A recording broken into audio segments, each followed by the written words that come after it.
If I'm sleeping on the ground when that happens, I won't wake up to support a hammock platform. I'm using some paracord and bamboo I found near the beach. I finally managed to chop into the banana tree trunk. Took a bite, and it popped. The texture was like I'm thinking I could ride it out. Then the rain started. It felt like being hit with a fire hose. Rusted wooden cabin. It looked like it had been abandoned for 30 years. The pain was instant and blinding. I fell to the ground, screaming grapefruit. It's swollen, purple, and throbbing with every heartbeat. But I don't have a choice. I drank the last few drops of my water. By noon tomorrow, the helicopter leaves. The pilot has strict orders. If I'm not there, he assumes the worst, flies back to the mainland, hovering just above the ground. Back with every ounce of energy I had left, and hobbled toward the landing zone. I ducked under the rotors and dove into the back seat. Right now, I'm standing on the edge of the single most dangerous landmass on planet Earth. To most of the world, this place doesn't exist on the map, but to the locals, this is known simply as the Poison Trap. Why? Because every single square inch of this jungle is infested with the deadliest creature in the amphibian kingdom, the golden poison dart frog. You might be thinking, it's just a frog, How bad can it be? Well, let me put it this way. The tiny, bright yellow frog hiding in these trees carries enough neurotoxin on its skin to stop the hearts of 10 grown men in under 3 minutes. There is no antivenom here. There is no hospital. And once I step off this boat, there is no turning back. My goal is simple, but insane. I have to survive on this island for 7 full days. I have 0 food in my backpack. I have 0 water, and my only way home is a rescue helicopter that will land on the other side of the island, exactly 15 miles away from here, in exactly 168 hours. If I'm not there, I'm stranded. The boat is leaving, the engine noise is fading away, and now it's just me. The clock starts now. Okay, I've been walking for about 20 minutes, and I've already realized a massive problem. This isn't like surviving in a normal forest. In a normal forest, you can sit on a log, you can lay in the grass. Here, the floor is literally lava. I'm walking on eggshells. Every step I take, I have to use this stick to move the leaves, because these frogs, they are tiny. They are smaller than a coin, and they love to hide under the dead leaves. If I trip or if I tie my shoelace and brush my hand against the wrong leaf, the challenge is over. Actually, my life might be over. The heat here is unbearable. It's got to be at least 95 degrees, and the humidity is practically 100%. I'm sweating through my shirt, and I haven't even started building a shelter yet. And speaking of shelter, that is my #1 priority right now. That tree. The sun is going to set in about 3 hours, and from what I've read about this island, these frogs are nocturnal hunters. That means as soon as the sun goes down, thousands of them are going to come out from the shadows to hunt. If I'm sleeping on the ground when that happens, I won't wake up tomorrow. I need to find a spot with sturdy trees. I need to get at least 8 to 10 feet off the ground. I found a spot. It's not perfect, but these 3 trees are close enough together to support a hammock platform. I'm using some paracord and bamboo I found near the beach. It's exhausting work. Every time I chop a piece of bamboo, the vibration shakes the branches above me, and I'm terrified a frog is just going to fall on my neck. Can you imagine that? Taken out by a falling frog? That's not how I want to go. Okay, the platform is up. This thing's it's not exactly shaky, solid, it's uncomfortable, but I'm feeling it's pretty hot. steady. The sun is disappearing over the horizon, and the jungle is changing. The birds have stopped singing, and now the real owners of this island are waking up. Listen to that. Just listen. That sound isn't crickets. That is the sound of thousands of toxic frogs calling out to each other. It's deafening. I'm safe up here in the tree, but I made a mistake. I looked down with my flashlight a few minutes ago. The ground below me is moving, literally moving. There are so many of them. I'm basically trapped in a cage of air surrounded by a sea of poison. I don't think I'm going to sleep tonight. My throat is dry, my adrenaline is pumping, and I keep thinking, what if I can climb? It's morning, day 2. I survived the night, but I feel terrible. I didn't sleep for a single minute. Every time a leaf rustled, I jolted awake.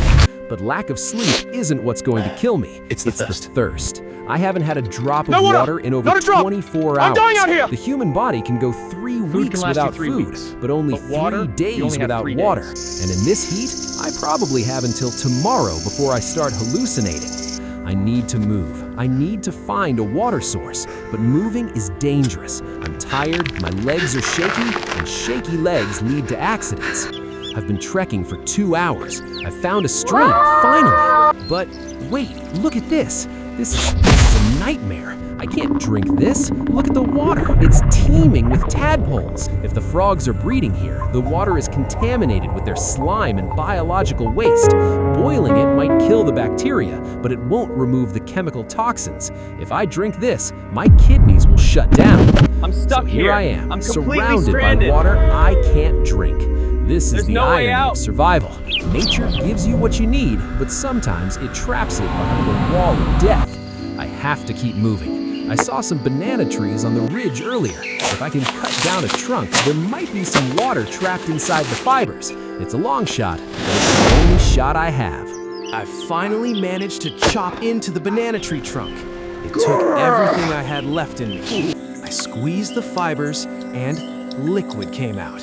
It tastes bitter, almost like wet cardboard mixed with dirt, but it's fluid. It's hydrating my body. For the first time in 48 hours, I feel like I might actually survive the dehydration. But as soon as one problem is solved, another one punches you in the face. Hunger. It is day 3, and I haven't eaten a single calorie since I arrived on this death trap. My stomach isn't just growling, it feels like it's twisting into knots. I'm starting to get dizzy when I stand up too fast. I can't hunt the birds because they're too high up, and I can't fish in the stream because of the poison. So I have to do something disgusting. I found a rotting log near my camp. I know what lives inside rotting wood. Protein. I dug into it with my knife and found these giant wriggling beetle grubs. They're the size of my thumb. They're pulsing, and they are my dinner. I'm not gonna lie, putting this in my mouth was the hardest mental battle of this entire challenge so far. I took a bite, and it popped. The texture was like raw rubber, and the taste? It tasted like pure sulfur. I gagged. I almost threw up my precious water. But I swallowed it. It's fuel. It's survival. Day 4 started ominously. The air pressure dropped. The sky, which was bright blue yesterday, turned a bruised shade of purple and black. On a tropical island, this means one thing. A storm is coming. And not just a little rain, a monster. By midday, the wind picked up. The trees started swaying violently. I was up in my bamboo platform thinking I could ride it out. Then the rain started. It wasn't falling down, it was coming sideways. It felt like being hit with a fire hose. My shelter, my safe zone started to crack. The vines were slipping, the bamboo was bending. I realized if I stayed up there, the wind would toss me out and I'd fall directly into the frog-infested bushes below. I had to make a split-second decision. I had to abandon camp. I slid down the tree in the pouring rain. The jungle floor was a mudslide. And here is the terrifying part about rain on this island. It washes the frogs out of hiding. They were everywhere. Bright red dots, blue dots, yellow dots, all scrambling for higher ground. And where was the higher ground? The exact rock overhang I was trying to hide under. Spent that entire night huddled in a ball, shivering, soaking wet, with a stick in my hand. Every 5 minutes, a poison frog would hop towards my dry spot, and I had to gently push it away. I was literally sharing my bed with death. I didn't sleep. I just watched and prayed for the sun to come up. The sun finally rose on day 5. The storm is gone, but the jungle is wrecked. And honestly, so am I. My hands are shaking uncontrollably. I think the lack of sleep is finally breaking my brain. I'm seeing things out of the corner of my eye. Shadows that look like people. Noises that sound like whispers. I knew I couldn't stay at the old camp. It was destroyed, so I started moving toward the volcano. That's when I saw it. At first, I thought I was hallucinating again, but I wasn't. Deep in the vines, covered in moss, was a roof, a man-made structure. I walked up to it. It was an old, rusted wooden cabin. It looked like it had been abandoned for 30 years. Why would anyone build a house on Poison Island? I pushed the door open, creaked loudly. Inside, it was like a time capsule. There were old glass jars, broken equipment, and a dusty logbook on a table. I opened the book. The last entry sent a chill down my spine. It talked about the frog population exploding. It talked about the toxins becoming more potent. The people who lived here, they didn't just leave, they fled. They ran away from the very things I'm currently living with. Finding this place didn't make me feel safer. It made me realize that even with technology, even with a house, you can't win against this island. I have to get out of here. The extraction point is still 8 miles away, and I have a bad feeling about the trek tomorrow.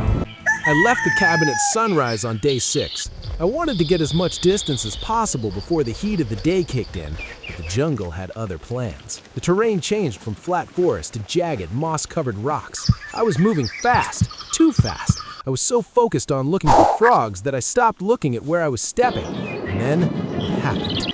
I stepped on a loose rock covered in wet moss. My right foot slid into a crevice, and my entire body weight snapped forward. I heard a pop. It sounded like a dry branch snapping, but it was coming from inside my ankle. The pain was instant and blinding. I fell to the ground screaming. For a second, I forgot about the frogs. I just rolled in the dirt, clutching my leg. When the initial shock wore off, the reality set in. I am miles away from help. I have no radio, and I just sprained or possibly broke my ankle. I tried to stand up, and my leg buckled. I can't put weight on it. This is the worst-case scenario. I have to cross the Razor Ridge, a steep volcanic incline on one leg. I found a sturdy branch to use as a crutch, but my pace is slowed down to a crawl. The sun went down on day 6, and I was nowhere near the target zone. I sat there in the dark, in pain, hungry, and terrified. I looked at my watch. 14 hours remaining.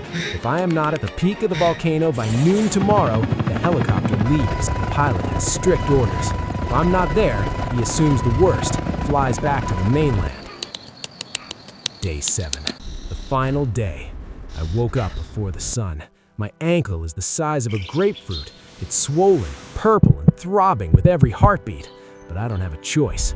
I drank the last few drops of my water, tightened my boot laces as hard as I could to act as a brace, and started the climb. The incline is brutal. It's 45 degrees of loose dirt and sharp rocks. Every step is agony. I'm dragging my leg, sweating, gasping for air. But I can see it. Way up there, through the clouds, is the peak. That's the finish line. I checked my watch. 11:30 a.m. I have 30 minutes to climb the last 500 feet. My body is screaming at me to stop. My vision is blurry from dehydration. I keep telling myself, pain is temporary. Quitting lasts forever. I pushed through the pain. I crawled on my hands and knees for the last section. And then I heard it. The most beautiful sound in the world. The rhythmic thump, thump, Someone there? thump of rotor blades. I scrambled over the final ridge, pulling myself up by the grass roots. There it was, the helicopter, hovering just above the ground, battling the wind. The pilot saw me. He's waving. I mustered every ounce of energy I had left and hobbled toward the landing zone. The wind from the blades was knocking me back, but I didn't care. I ducked under the rotors and dove into the back seat. The door closed. The noise dampened, and as we lifted off, I looked out the window. I saw the jungle shrinking below me. I saw the trees where I slept, the stream I couldn't drink from, and the endless green hell that tried to kill me for 168 hours. I survived. 7 days. No food, 1 sprained ankle, and 10,000 poisonous frogs. This was the hardest thing I have ever done in my life. I'm going home, I'm ordering a massive pizza, and I'm sleeping. I'm just waking up. If you enjoyed this suffering, and if you want to see me survive 7 days in Antarctica with no coat next, hit that subscribe button right now. We need 1 million likes to make that happen. Thanks for watching.